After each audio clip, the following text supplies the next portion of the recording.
Welcome to MRR news. అందరికీ నమస్తే. నేను మీ శీలం వెంకటేశ్వర్లు, బీసీ నవచైతన్య వేదిక వ్యవస్థాపక అధ్యక్షుడిని. మిత్రులారా, ఈరోజు క్రోసూరు మండలానికి వచ్చాం. పల్నాడు జిల్లా క్రోసూరు మండలం. రాష్ట్ర వ్యాప్తంగా గత నెల రోజులుగా ప్రజా చైతన్య యాత్ర చేస్తున్నాం. బీసీ నవచైతన్య వేదిక, బహుజన మహాసేన, జేబీపీ పార్టీ, కళాకారుల పార్టీ, రైతు మహిళా కూలీల సంఘం, అలాగే జాతీయ చేతి వృత్తుల ఐక్య వేదిక పార్టీ, అలాగే జాతీయ చేనేత ఐక్య వేదిక సంఘం. ఈ రాష్ట్ర వ్యాప్త పర్యటన యొక్క ముఖ్య ఉద్దేశం ఈ యొక్క 15 సమస్యలపై 15 డిమాండ్లతో రాష్ట్ర ప్రభుత్వానికి ఇచ్చుకుంటూ ఈ రాష్ట్రంలో ఉన్న 175 నియోజకవర్గాలు, 28 జిల్లాలు, జిల్లా కలెక్టర్లకు, నియోజకవర్గాల్లో ఆర్డీఓ గారులకు, అలాగే అన్ని మండలాల్లో ఎంఆర్ఓ గారులకు కూడా ఈ యొక్క డిమాండ్లతో వినతి పత్రాలు అందిస్తూ రాష్ట్ర వ్యాప్త పర్యటన మొదలుపెట్టాం. రాష్ట్ర సమస్యలు, ప్రజా సమస్యలపై ఈ యొక్క సమస్యలన్నీ ప్రజల దృష్టికి తీసుకెళ్ళి ఆ ప్రజల సమస్యలని ప్రభుత్వం దృష్టికి తీసుకెళ్లాలనేది మా ముఖ్య ఉద్దేశం. ఈ రాష్ట్ర పర్యటన అయిపోయిన తర్వాత చిట్ట చివరిగా ముఖ్యమంత్రి గారికి, గవర్నర్ గారికి కూడా మా మెమోరాండాలు అందించడం జరుగుతుంది.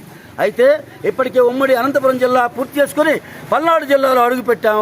గత 10 రోజులుగా పల్నాడు జిల్లాలో తిరుగుతున్నాం.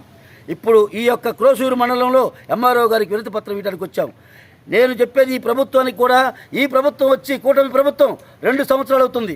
ప్రజా సమస్యలు ఎక్కడే ఉన్నాయి. రాష్ట్రంలో ఆఖరికి బడుగు బలహీన వర్గాలు, బీసీలకు తీవ్రమైన అన్యాయం జరుగుతుంది. బీసీలకు చట్టసభల్లో అవకాశాలే లేవు. ఆఖరికి ఉన్న ఆ లోకల్ బాడీ ఎన్నికల్లో కూడా తగ్గించి ఎన్నికలు జరిపి పాలకులు ఈ బీసీలకు అన్యాయం చేస్తున్నారు. కాబట్టి ఈ యొక్క బీసీల సమస్యలను ప్రజల దృష్టికి తీసుకెళ్లి ఆ ప్రజల సమస్యలని మళ్ళీ ప్రభుత్వానికి తీసుకెళ్లాలనే ఈ ఉద్దేశంతో ఈ ప్రజాయాత్ర చేపట్టాం. ముఖ్యంగా ముఖ్యమంత్రి గారు చంద్రబాబు నాయుడు గారు మీరు అధికారంలోకి రావడానికి మీరు ఇచ్చిన హామీలు అనేకం ఉన్నాయి. అందులో మీరు ఇప్పటికి సగం కూడా నెరవేర్చలేదు. ఇప్పటికీ కూడా మీరు విద్యార్థులకు ఫీజు రియంబర్స్మెంట్ పూర్తిగా చెల్లించటంలా, అలాగే నిరుద్యోగులకు 3,000 భృతి ఇస్తూ ఉన్నారు, అది ఇంతవరకు ఇవ్వలా. అలాగే మహిళలకు నెలకు 1,500 ఇస్తూ ఉన్నారు, అలాగే సంవత్సరానికి 18,000 ఇస్తూ ఉన్నారు, అది ఇంతవరకు అమలే జరపలా. అలాగే ఈ రాష్ట్రంలో ఉన్న ఈ నిరుద్యోగ యువతకు 20 లక్షల ఉద్యోగాలు ఇస్తూ ఉన్నారు, కానీ 1 లక్ష ఉద్యోగాలు కూడా ఇవ్వలా. 2 సంవత్సరాలు దాటిపోయింది, సగం ప్రభుత్వం మీద అయిపోయింది. ఇంకా ఎప్పుడు ఇస్తారు? ప్రశ్నిస్తారని రాజకీయాల్లోకి వచ్చిన పవన్ కళ్యాణ్ గారు ఇప్పుడు ఆ కూటమిలో భాగస్వామై ఆ తానులో మొక్కే అని చెప్పి తేలిపోయింది.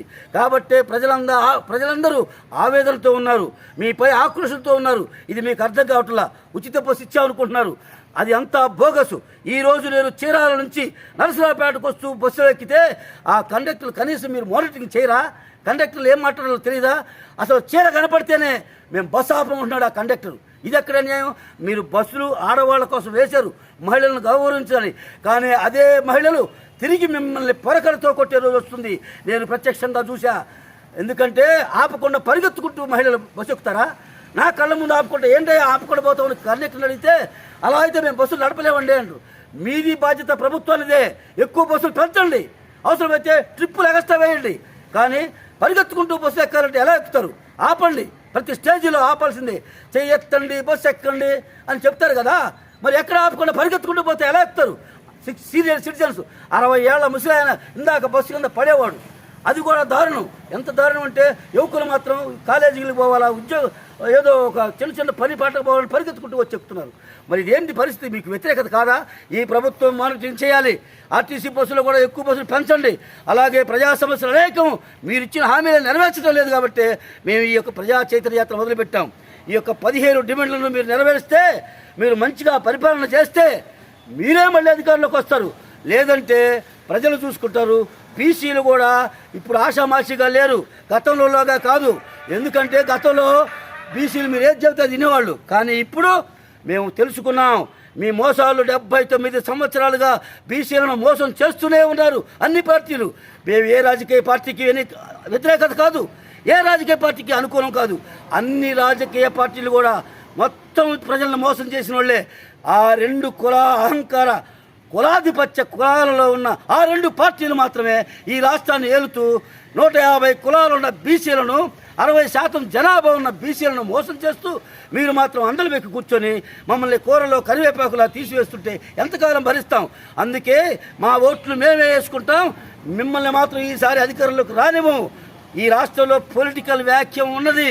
రాష్ట్ర ప్రజలు దిక్కుతోచని పరిస్థితిలో ఉన్నారు. 3వ రాజకీయ ప్రత్యామ్నాయం కోసం ప్రజలు ఎదురు చూస్తున్నారు. ఇటీవలే జరిగిన తమిళనాడు ఎన్నికల్లో ఏ విధంగా అయితే విజయ్కి కట్టబెట్టారో ఈ రాష్ట్రంలో కూడా ఆ 2 పార్టీలకు పక్కన పెట్టి బీసీ నాయకుడి కోసం ఎదురు చూస్తున్నారు. బీసీల కోసం ప్రజలందరూ ఎదురు చూస్తున్నారు. కానీ ఒక కూటమిగా లేరని మీరు భ్రమపడుతున్నారు. కానీ ఇంకా 3 సంవత్సరాల టైం ఉంది. ఒక వేదిక మీదకి తీసుకొస్తాం. రాష్ట్రంలో అనేక సంఘాలు, కుల సంఘాలు, బీసీ సంఘాలు, అలాగే యువజన సంఘాలు అన్నీ కలుపుకొని భావసారూప్యత గల రాజకీయ పార్టీలను కూడా కలుపుకొని 3వ రాజకీయ ప్రత్యామ్నాయంగా ఏర్పడి ఈ 2 కుల ఆధిపత్య పార్టీలను, ప్రభుత్వాలను కూల్చివేసే రోజు త్వరలోనే వస్తుందని మేము గట్టిగా నమ్ముతున్నాం. అందుకే ఈ కూటమి ప్రభుత్వాన్ని ప్రశ్నిస్తున్నాం.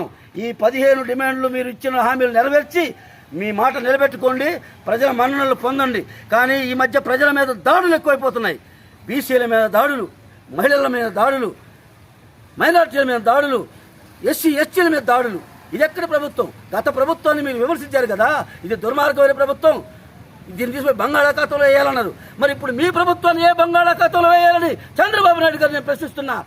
విజయవాడలో జరిగిన హత్యకు ఎవరు కారణం? ఒక ఓసీ అయితే మాత్రం, ఓసీ అయినా బీసీ అయినా మా దృష్టిలో ప్రజలందరూ సమానమే, మానవత్వమే మా మతం. కానీ ఆ కుర్రోడు చనిపోతే పోలీస్ స్టేషన్లో పెట్టి చంపేస్తే ఇంతవరకు దాని మీద అతీగతి లేకుండా అరెస్ట్ చేసి చూపిస్తారా?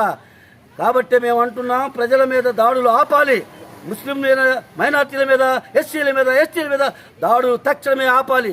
లేకపోతే ఈ ప్రభుత్వం తగిన మూల్యం చెల్లించుకోక తప్పదని హెచ్చరిస్తూ ఈ అవకాశం ఇచ్చిన క్రోసూరు మండలంలోని ఈ యొక్క మీడియా మిత్రులకు, అలాగే మీరందరూ కూడా ధన్యవాదాలు తెలియజేసుకుంటూ సెలవు తీసుకుంటున్నాను.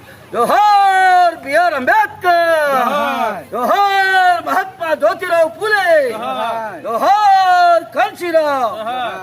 వర్ధిల్లాలి బీసీ ఎస్సీ ఎస్టీ మైనార్టీల ఐక్యత, వర్ధిల్లాలి బీసీ ఎస్సీ ఎస్టీ మైనార్టీల ఐక్యత. Thank you.